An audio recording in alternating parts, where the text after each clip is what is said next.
Bloomberg Audio Studios. Podcasts, radio, news.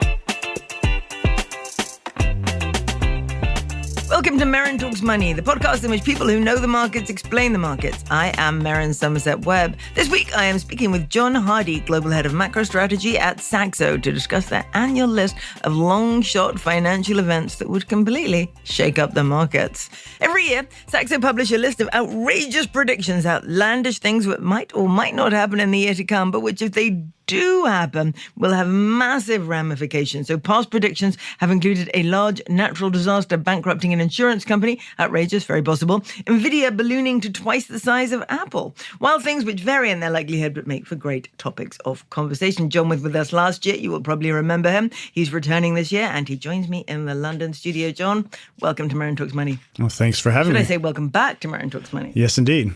Now, listen, you've got a pretty varied group of things this year. We go from the Earth to space and all over the place. But actually, my favorite one, and regular listeners will figure out why in a minute. My favorite one is actually your first one. Quantum Leap Q-Day arrives early, crashing crypto, there's the clue, and destabilizing world finance. Now, that sounds complicated, so we better start by having you, and I really hope you can do this, describing what you mean by Q-Day. What is Q-Day for people who have no interest whatsoever in quantum physics? Well, first of all, I'll be the last to sit here and describe how quantum computing works, because you quickly discover that you have a very hard time wrapping your head around it. Yeah. It is a very... That's why I asked you to do this, by the way, rather than doing it myself. I won't go very far with that, but I will say Q-Day is simply the idea. It's the day where the quantum computing can essentially crack into our digital encryption infrastructure. I mean, it's a matter of speed, right? It's a matter of speed, but also of accuracy. Quickly. And that's the whole issue behind quantum computing, while it's not being implemented in the real world, because it has these errors that are created and have to be, somehow this error part of the quantum technology is a thing. You have to apparently have millions of these qubits or whatever to come up with a result you can trust. Therefore, you can't get to the accuracy needed for something like Q-Day to happen so far. But it is a recognized risk that it could happen one day, because the speed with which a theoretical quantum computer can calculate things is on a level of so many multiples of our current digital technologies. Okay, so this happens, and then basically every single password, every single piece of security encryption everywhere is effectively useless overnight. Could be, of course. Of course, you would have to, I guess, aim, if that's the word, aim your quantum computer that is somehow miraculously so accurately at every single password. I think actually the more likely... Yeah, and they're unlikely to target me directly. Sure. My first direct account may still be okay. And that's a bit of the point here in the actual outrageous prediction we make, is that it's maybe not so much the fact that it can do it, but the fact that it is out there, that this is possible, that this technology is possible. The sort of fear and panic reaction that could be triggered by that. So imagine, classic bank runs, and a classic bank run and nowadays could look like people wanting to, get their crypto and turn into gold or something like that, rather than relying on digital infrastructure. So more likely a sort of a fear and panic reaction to some kind of breakthrough, rather than there's some serious criminal organization that's actually aiming its resources at cracking key infrastructure. Okay, so what you say is that markets move fast, crypto is hit hardest, old Bitcoin addresses start to look vulnerable, prompting exchanges to freeze withdrawals as a rush for the exit turns into a stampede. Bitcoin collapses towards zero. Now, this is interesting because, it is true that one of the things that is supposed to make Bitcoin so marvelous is its security. Well, yes. And once that's gone, there's kind of nothing left. That's right. Except for a bit of code and some energy. Implicitly, you're relying on the existing cryptography to keep it safe. Okay, so Q-Day makes Bitcoin worth nothing. And we know that Q-Day is coming. So why isn't Bitcoin worth nothing already? Theoretically, Q-Day, for some that are studying quantum computing, this Q-Day may never arrive because we can't do the error correction needed to get the accuracy. So, but it's just out there. If quantum computing is something, and of course there's plenty of researchers, there are billions being thrown at this technology, if it can realize its promise, then we have to anticipate this, and perhaps some of our infrastructure needs to be we need to front run Q-Day, if you will, by using the quantum technology to secure our systems before the cracking can occur. I don't know. It's just something that's out there. It sounds like you can't really front run it. Because once Q-Day arrives, it's a chicken and egg problem. Maybe. Yes, anyone who wants to do bad stuff with it can do it very quickly, and anyone who wants to prevent the bad stuff has to spend a part of time developing defenses. Yeah, well, there are some. I'm not really familiar with fully into the weeds on the technology, but there are already some sort of crypto keys that they're trying to develop with quantum technology. So, but I agree, it could look like a chicken and egg problem. And just imagine how disruptive it is. We're so reliant on these systems for nearly everything. Our digital infrastructure is so vast, from everything from your Google password, if you're on Google, to your Bloomberg password and Bloomberg systems, to, of course, Bloomberg will be safe. Military intelligence, who knows what, right? Government systems, etc. Yeah, interesting. So then Bitcoin goes, and then everything else starts to tremble because people lose trust in everything. Yes. And we have a bank run. Everyone tries to hoard cash, but of course, a bank run isn't what a bank run used to be, is it? Because in the old days, you could go to a bank and say, "Give me my £1 million. I'd like it right now. My $1 million, whatever." And nowadays, pretty much every bank has a limit on what you can withdraw. You can turn up and say, "I'd like £2,000," and they go, "What do you need that for?" Yeah. And so, I'm not sure you can have a newfangled bank run in quite the same way you could in the old days. No, that's true. But we always have to remember, classically, of course, banks loan out far more than they actually have in deposits. So, there could be certainly financial stress on the system. Yeah. Of course, this is the disaster response would be there. Things would be frozen to prevent this kind of disaster from unfolding, just like we saw in the pandemic. Official, a response would be mobilized on a scale we've never seen, just like the pandemic mobilized a massive response. So it's just to paint a picture of this could be extremely disruptive, even from the reaction of the news item itself, rather than that there's actual risk to your and my deposits in a financial system or our safety of our personal information. And of course, we know what the ultimate no password required anti-idiocy asset is, don't we? What's that? Gold. Well, yes. I mean, if you have gold in your pocket, the alchemy is still my favorite is there was a news item that alchemy is indeed possible, but the energy input is so ridiculous. Yes, it is possible, because I wrote relatively recently something about how we hadn't managed alchemy yet. We'd managed alchemy in a few other areas, but not with gold. And I instantly got a barrage of messages telling me that it was possible. It was just so energy intensive. Exactly. That so you have to spend about $1 million to get an ounce of gold to or whatever the number is to transform. Yeah, but of course, once we figured out how to beam solar energy directly from space and energy becomes permanently abundant and free, alchemy will be possible, and the idea of gold going to $10,000 suddenly disappears because gold too will be free. Well, I wouldn't say it's free if you have to send up a lot of assets into space to beam that energy back, and a constant replacement of solar panels. But then again, maybe I'm just a bit okay, there you go. Outrageous prediction for you. By the middle of maybe next year, we'll be beaming solar energy from space, and gold will be free. But under your scenario here, gold goes to $10,000, right? Plus. Well, yes. I mean, clearly, again, part of this fear response would be I have to have something I can trust the value of, and it could go to what would seem actually $10,000 these days doesn't sound all that outrageous, but certainly it would go up because people want that security of a hard asset. I suspect that if this really happened and there really was this complete lack of trust across the system, it would go a lot higher than $10,000. If it was a profound Q-Day event, the gold could go to inconceivable levels. I would guess. Exciting times for gold bugs. Right. Let's stick with outer space, shall we? Sure. Your fifth outrageous prediction: SpaceX announces an IPO supercharging extraterrestrial markets. Is this about my predictions on solar? Well, I mean, actually, your solar sats, I think, is what that technology is called, and it's a very interesting idea. So beaming back solar power as an X-ray to some kind of receiver on the Earth. No, but it's about this one is about the fact that if this Starship system, it's had a very troubled start, I must say, with all of these crashes. It's a bit Musk style to send things up and learn from your mistakes. But the last one was fairly successful, even with a small payload. But if this Starship system is realized, it allows vast capacities compared to what was available before, maybe on the order of a magnitude, which is what you need to get to the moon. It takes 10 times the energy to get to the moon as it does to simply send the same cargo into a low Earth orbit. So if you build it, they will come, is a little bit the principle here. And it's not just SpaceX that's building it. We have Blue Origin starting to get operational with their New Glenn rocket, which is somewhere in between the Falcon 9 and this Starship. And you even have this up-and-comer with really fantastic speed of development, Rocket Lab, which is about to launch their Falcon 9 competitor next year. So next year is very, very aggressive schedule for what we're talking about here, but it could engender the sense that if we have an order of magnitude availability of launch payloads to a bigger variety of orbits, there's all kinds of technical industrial applications that would need micro or non-gravity. And even you laugh about the solar beaming back solar energy. No, I'm not saying laugh at it. You bring it up as a humorous topic. Yeah. It's a fascinating idea, but simply having solar powered industry in space. And among the applications mentioned have been Google seriously looking at whether they could do data centers in space. Yeah, I've read about that. You have the availability of suddenly payloads that can be launched much lighter. You don't have to worry about the cooling systems as much. It's pretty cold in outer space if you're shaded from the sun, minus 200 and whatever it is, 70 degrees.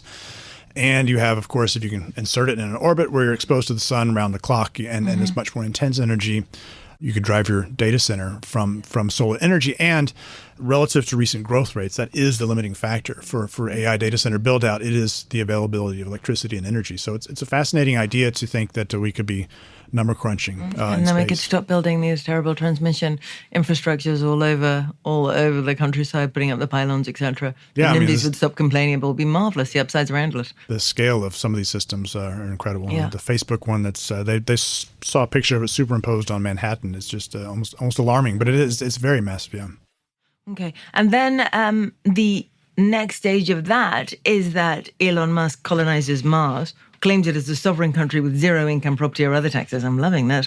He announces the intent to off-planet Tesla X and SpaceX headquarters to Mars. Don't you just think that's his style, though? Definitely. That was the just thinking. I'm thinking. Absolutely. I think relative to his style of doing things and his attitude towards government. Let's remember Doge. This would be very much in keeping with his style, and we all know that Musk is completely obsessed with getting to Mars, and I think some way of getting there before humans can get there to do something like this is maybe not even that outrageous in terms of what he would like to do. Him actually achieving it in 2026, that's a pretty aggressive schedule. I think there's actually only one launch window, if I'm not mistaken, for getting things there because, of course, the planets have to be somewhat in alignment for these missions to be done in a reasonable amount of time. Otherwise, you're sending it across the whole orbit, et cetera. So, yeah, I like that one just because you put together what's coming in the space of Starship, and you put together sort of Musk's style, what he, what his dreams are of related to Mars. I mean, this is just a more ambitious version of a 30-year-old leaving the UK for Dubai to pay less tax, right? Well, yeah, but it's the same thing. Talk about being on a grand scale, though. Establishing your own sovereign structure, your own sovereign nation on a different planet. It's just taking Dubai one step further, I would say. Yeah, and then the last bit of this prediction, which is interesting, is about selling space on the moon. So mapping the lunar surface, dividing it up into blocks and auctioning it off to the highest bidder. So you've got lunar plots of mineral rights down to 1 square meter, and you get a wild NFT-like bidding craze that soars, then crashes. People start buying real estate on the moon, and then they realize they're paying more for that than they are for a nice house in Wiltshire, and everything crashes. Now, I like this because, I mean, we've been through stages, haven't we, over the years where startup companies will start selling little bits of the moon to people for fun. So you can buy a little plot on the moon for your great uncle for Christmas or for his birthday or whatever. So this real estate market already exists. I mean, imagine the court cases. It's really less about the moon focus. I think we're sort of opening our minds to what's possible with this, and more about the space race in terms of the ability to produce things in space. And there are some specific technologies that really need zero and very low gravity to even be possible. Things like growing these crystals, where you can grow in a very controlled and large fashion relative to what's available on Earth because there's no gravity. What kind of crystals? These are crystals for use in pharma. So that's actually the most intense research that is taking place in the International Space Station, in this crystal growing these crystals for pharma applications. So I'm not super familiar with the extreme part of how you do this, but it's about the designing drugs and how they attach to the molecules they need to attach to, and having these crystals in various forms helps you to do that. The other thing that's really fascinating actually links back to last year's outrageous prediction, and that was bioprinting. So if you needed to bioprint a more complex and larger structure, if you're doing that on Earth, so if you think about a 3D printing of something that's organic, like a part of our body, let's say a heart, in the most complex sense, It sags because it's a soft structure that would sag in Earth's at gravity. But if you're in zero gravity, there's no sagging, and therefore you can build these structures in a way that's totally impossible when you have a gravity sphere. And there are actually also experiments taking place, even with listed companies, on the International Space Station. And if you had the availability of these lower price points for launching, you could create a fab and start to see this writ large for both for pharma companies where they're actually making these crystals for I think Keytruda. I'm forgetting who the maker is of that drug. Was related to the crystal growth in outer space and the bioprinting. So in addition to the data center. So there's some serious stuff here as well. Besides the lunar space, there's some astronomy things you could do on the moon as well. But I mean, there's some real. And there's lots real about mining on the moon and rare earths on the moon, et cetera, et cetera. So when you talk about this, it all sounds incredibly exciting. Lots of advances. When I hear you talking like that, I just think, oh, space war. Yeah, and there's bound to be conflict over territory, bound to be conflict over where your satellites are, where your fab is, where your data center is, which part of the moon you get to mine, etc. There's a war coming in space, right? Surely. I don't know if there's a war. Maybe. There's certainly rivalry coming. But some of the rivalry, I think, this whole moon component. I mean, imagine the sort of psychological impact back in 1957, of course, when the Soviets launched Sputnik. Imagine if you're the U.S. today, you've always had this idea that the U.S. is the world's greatest company. We're the pioneers in space. We own space. And suddenly you see a Chinese moon rover, zipping around on moon, and they're planting their flag on the moon. I think there's a sort of a space race aspect to this, a rivalry in the best sense, more than a war, hopefully. But I think there's a lot of controversy as well in space. I mean, there's the risk. There was an article I read talking about these Starlink satellites and the fact that their orbits will degrade over time, and a number of them are constantly entering the atmosphere. It could be destroying our atmosphere over time, or creating problems in the atmosphere with the ozone layer, I believe it was. And at some point, they did some modeling of the probability that it's going to start killing 1.7 people per year. Just the number of them, the sheer number of them, as their orbits degrade and pieces of them fall out of the sky, and eventually will hit people or stuff, right? And how do you deal with that from a PR sense if you're having one of these incidents every I think what 9 you do months is or so? what we should do, and when we get started on this, John, we're going to start a company that will clean up space junk. Yeah. There are apparently some. We will I've get not read global international organizations to pay us to do it. Yeah, I've not read the details, but apparently there are ways to start cleaning space junk. But if not, and we have, I think it's called the Kessler syndrome or something like that. This idea that the risk, if there is a massive collision out there between two objects, there could be knock-on effects, and then we'd be pretty much not able to launch. Okay, so there may be a future ahead where how we had to wear masks for years and years during the pandemic for reasons. There may be a future where we will have to wear helmets. Or if this Kessler syndrome happens, just in case, to preserve us from a minute risk. Well, no, that's going a bit far, I would say. But okay, let's stick with cleanup and go to number 8. Dumb AI triggers $1 trillion cleanup. I mean, some people would say AI is already very, very dumb. What do we mean by this? Well, I think it could be that if you're not careful with how AI is implemented, especially once we get to the agentic AI phase where AI is actually carrying out real tasks. It's carrying out tasks. Maybe it creates accidents. And I think you see this as well, so that you can write computer programs with AI. But if you're not really aware of how computer programs work, once the complexity develops and it starts doing something that you don't anticipate, how do you go back and figure out what's going on? It's got your data. You don't know what it's doing. You need expertise. So suddenly you need software called a human being to go in and do the cleanup. So it's just an anticipation that there may be some overenthusiasm in parts of the AI space. There's already been a case of one AI erasing an entire database of a company that was of reasonable size. I don't have the name on the top of my head. And then think about the physical AI. So it's just rogue AI, misunderstanding instructions. Yeah, and maybe not even malicious. Or it could be programmed to be malicious. Yeah. Once it's agentic and then has been programmed to be malicious, let's take a physical AI, a nefarious actor. Whether it's an accident or whether it's nefarious, the physical AI could get us into trouble. I mean, look at the drone technologies that are available in the war front between Russia and Ukraine, where that war has accelerated. I'm not talking about AI necessarily here, but just accelerated drone technology itself, probably to a degree that wouldn't have happened without that war.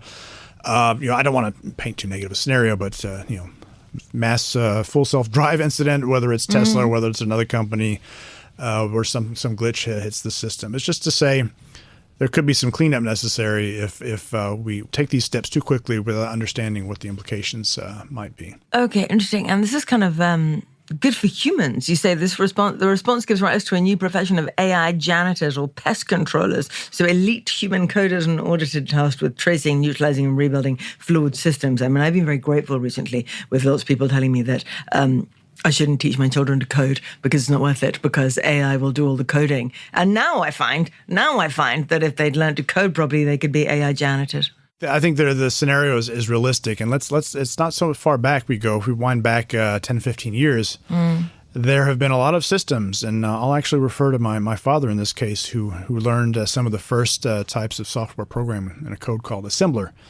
where of course your processor resources were so dear that you're assigning literally bits, ones and zeros down to the chip level, very, very machine connection level of coding. You can hear from my programmers out there can hear from my from what I'm describing this that I'm butchering it, but basically very, very very close to the actual instruction set needed for the chip. Whereas of course higher level programming, you're dealing in some kind of language. And as these systems devolved, you still had these systems active, and you probably still have some systems active out there. Suddenly, these skills of these old fellows became extremely valuable because they understood how that stuff worked, that lower level instructions worked. And that's actually, to some degree, what the Chinese developers did with DeepSeek. They went down closer to the machine and developed much more efficient code.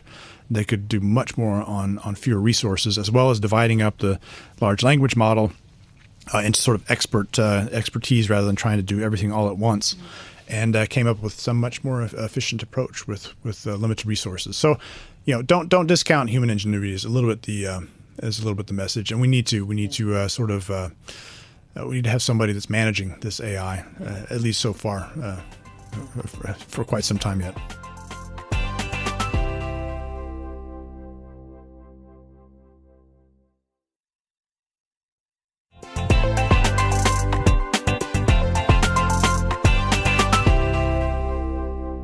Let's go back to gold. Your favorite topic. It certainly is. Seems. Well, I mean, you seem to be humoring me the whole way through these predictions, like you wrote them for me. Number seven, dollar dominance challenged by Beijing. Now, as we know, the Chinese central bank has been buying and buying and buying, right? Lots and lots of gold, and suddenly this comes to some kind of fruition.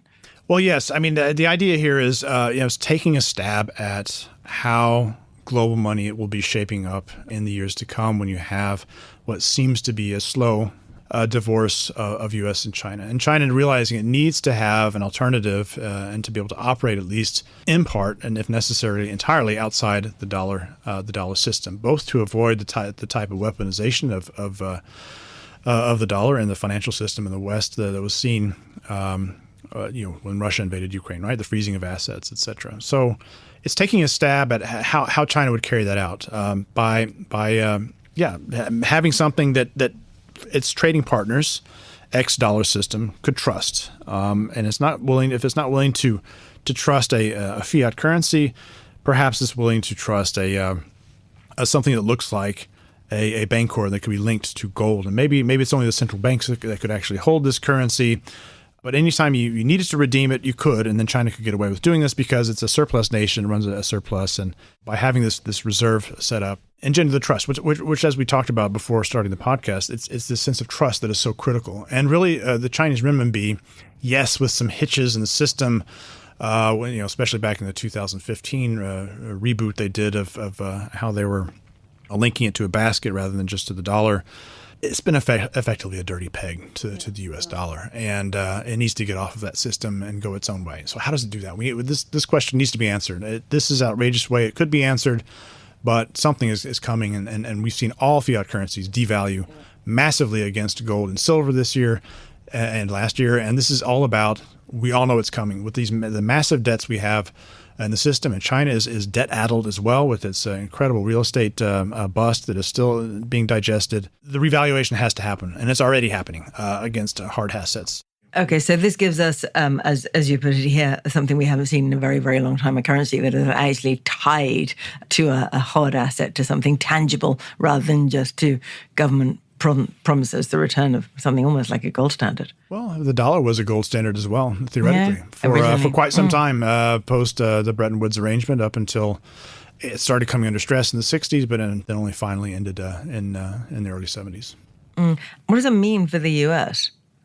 So people are going to start moving their money into the golden yuan. They're going to reduce their holdings of the dollar across the board, reduce their holdings of treasuries.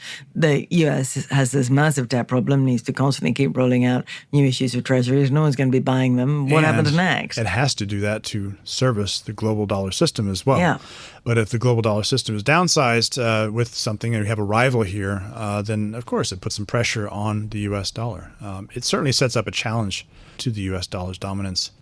There's this idea, is it quote unquote replaced? No, the dollar itself will never be replaced, but there could be a rival, and it could mean that the dollar has to fall a bit more than it would have fallen otherwise if you have a credible rival taking up more of the global assets than is currently, where the dollar is essentially 88% of global assets are denominated in dollars. This doesn't seem to me to be one of your more outrageous predictions. It seems to me to be something that is almost inevitable. And we know that China has been building up gold reserves. We know that they're planning to use them for some kind of currency backing. It's just exactly how that unfolds. I mean, you say, we all know it's coming.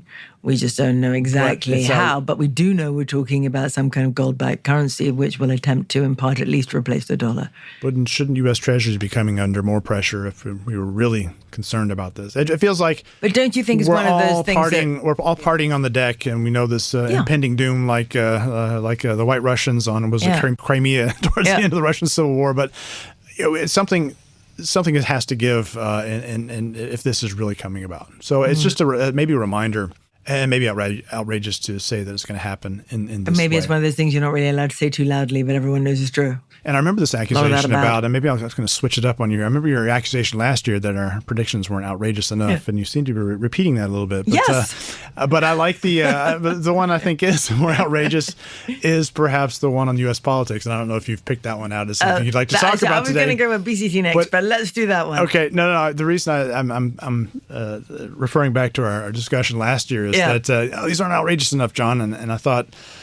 And then I saw some other general comments as well in last year's cycle. It's like, how do you even come up with outrageous predictions and when the world has become so outrageous? And that's a great question. So there's a bit of twist of irony here on the political one, saying that instead of continuing to get more crazy and partisan, actually we revert to the mean a little bit in U.S. politics, and we have a very orderly and normal midterm elections. And it's hilarious because we did have a private run with some clients of the predictions this year, and that was the single prediction that people reacted to most negatively as the least likely to happen. See it happening. So I thought that's interesting, and the only time I remember clearly that the clients reacted very negatively to an idea was the year we predicted that gold would collapse after going up 12 years straight, whatever it was, back around 2011, 2012. So as an American, I'm also hoping that things continue to proceed normally within in terms of election integrity and things like that. The midterms set in motion a trend towards greater unity and civility as a new consensus emerges around the importance of maintaining the integrity of U.S. institutions and civil debate. Yeah. The U.S. has moved beyond Trump. Republican unity fractures. U.S. transitions beyond peak populism. Decline in social media stocks as a result. Yeah, and what I'm hoping is, in terms of this prediction, there's a bit of wishful thinking perhaps in this prediction as well, but it does seem there's a bit more of a awareness around how this outrage cycle works with these algorithms and how they drive you down a rabbit hole of outrage, because that's the way you stay engaged. So if there's a general awareness around it, and B, you're even starting to see legislation coming up in Congress linked at this algorithm. I think it was called the Algorithm Accountability Act that is being proposed. Could the way we absorb and deal with these algorithms and so-called social media, which really isn't social media, it's outrage doom scrolling in the worst instance, could that help us to change the debate? Could this alt media that is developing become a bit more like the legacy media in terms of just a more balanced approach, and people tune into something that's more balanced rather than tuning only into that which sort of triggers their outrage the outrage cycle. So it was a bit of wishful thinking, but there does seem to be increasing awareness around this. There seems to be a bit more balanced voices. Legacy media has been largely discredited, but the alternative, people are starting to see it for what it is as well, as everything being too partisan. Maybe we actually revert a bit to the mean, to looking for more balanced voices out there that are weighing the pluses and minuses rather than trying to just drive an outrage agenda constantly. So if you were making an outrageous prediction for UK politics, you could say things will go quite smoothly for a while.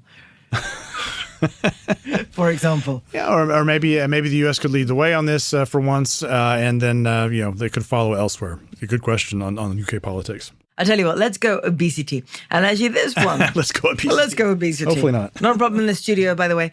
Obesity drugs for everyone, even for pets. Now, listen, I don't think this should be as much an outrageous prediction as an ambition. For pets? For pets, and for there's some quite fat dogs around my area, I've got to say. I've got a very skinny dog myself. He's very fussy about what he eats.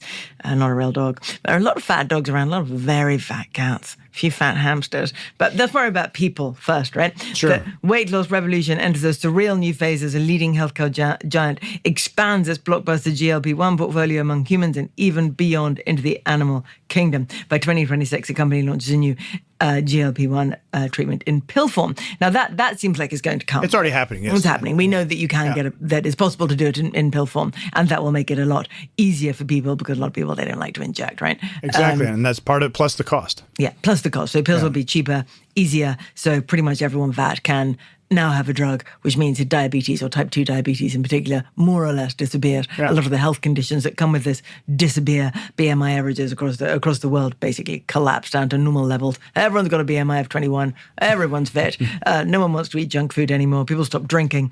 And the world is maybe a much better place. Maybe a bit more boring place too, but... Well, I was going to say, now I feel upset about the people stop drinking bit. Where's the fun?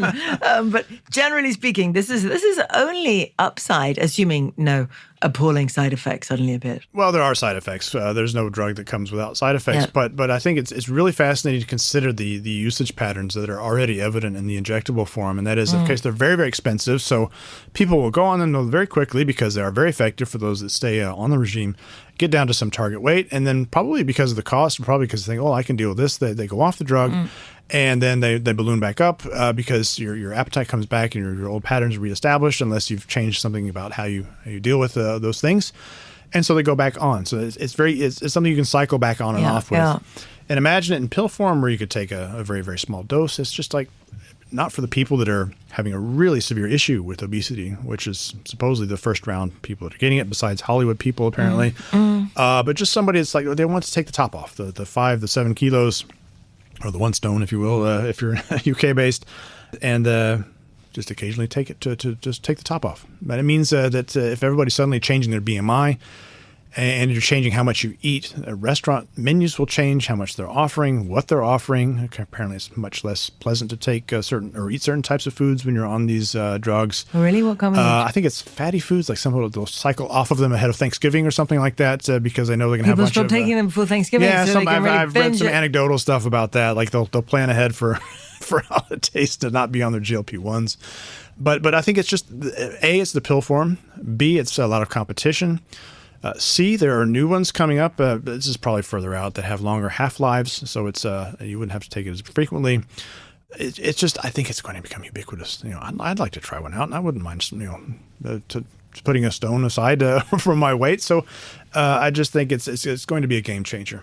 And whole wardrobes that need to be replaced. It has vast retail consequences, potentially lifestyle consequences, and how people spend their time as well. Yeah, because you do have to exercise, don't you?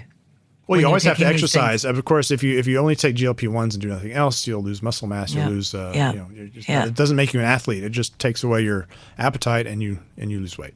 Okay, so lots of influencers with their before and after photos with their sleek Labradors and their newly svelte house cats. This is another business we should get into, right? Can't we jump the gun here?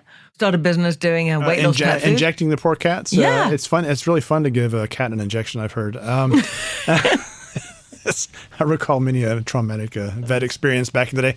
No, we could, but I'm imagining a future where when these become ubiquitous and there's tiny doses that are adjusted to the size of a cat, why not? You toss it in the pate, a little piece of pate, and their cat food. And this would actually make a Labrador into a perfect dog, right? Because Labradors are kind of nice. Everyone likes a Labrador, but they're super irritating the way they're always hungry.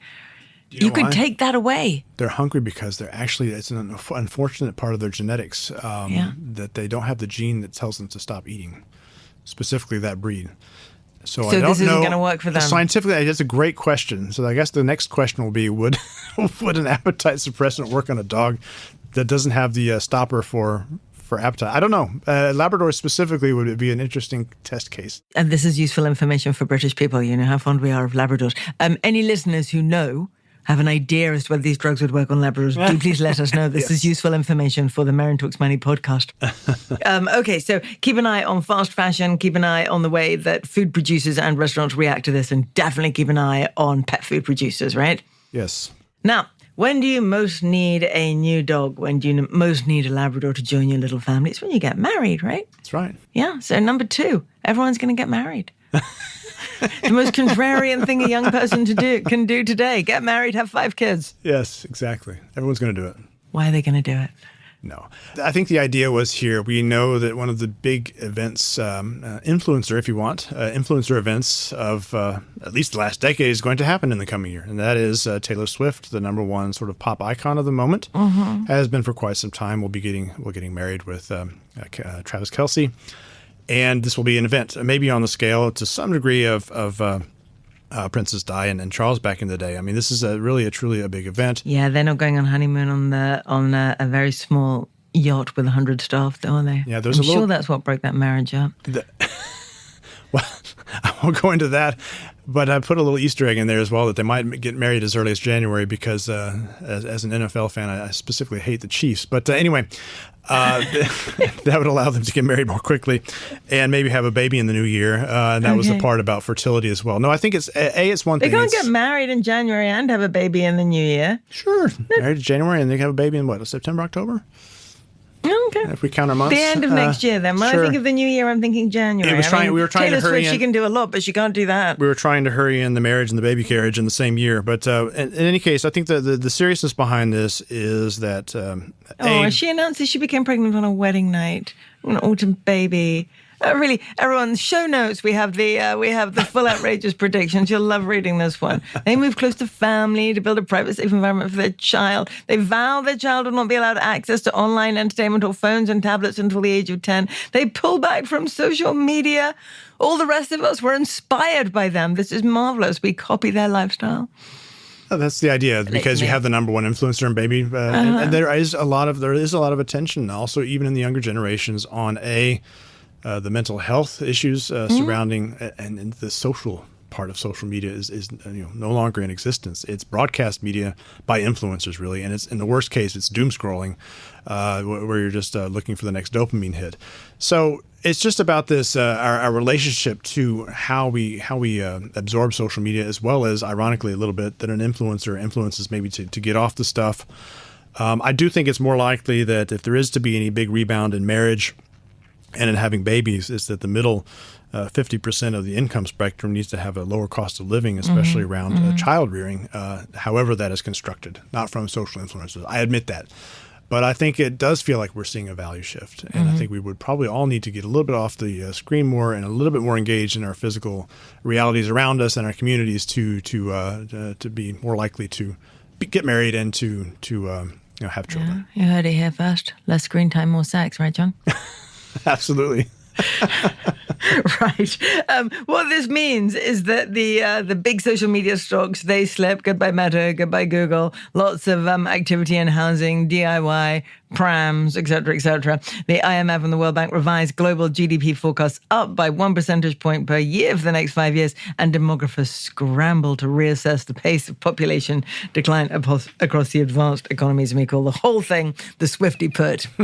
I like the Swifty put. The Swifty put is great. Yeah, and I wish it would happen, but we'll have to see. I think it was also, this prediction was after the midterm one was the one people rated as the least likely to happen. I don't know if it was people being allergic to thinking about Taylor Swift. Our audience was maybe skewed a little bit older and male, but it was a bit interesting to see the audience reaction on, if they have on that one. Anyone who has a teenage daughter would look at this and go, that is definitely going to happen. Yeah, well, there's also this, you're seeing, and I actually see this in my youngest daughter as well, with people are engaging in hobbies, what they call grandma hobbies, everything from knitting to crocheting. That's what my daughter does crochet as around well. our house. It's amazing, picking up these old crafts and even wanting to, and I see this at least with 2 of my kids, wanting to collect vinyl records because they want some physical manifestation of the music they love rather than having it all in digital bits circulating around. Yeah, and also because they know that Q-Day is coming and they're going to lose access to their Spotify account. That could be another reason. Right. On this happy, optimistic note for the new year, I think we'll leave it there. John, thank you so much for joining us. Thank you. It's been a pleasure.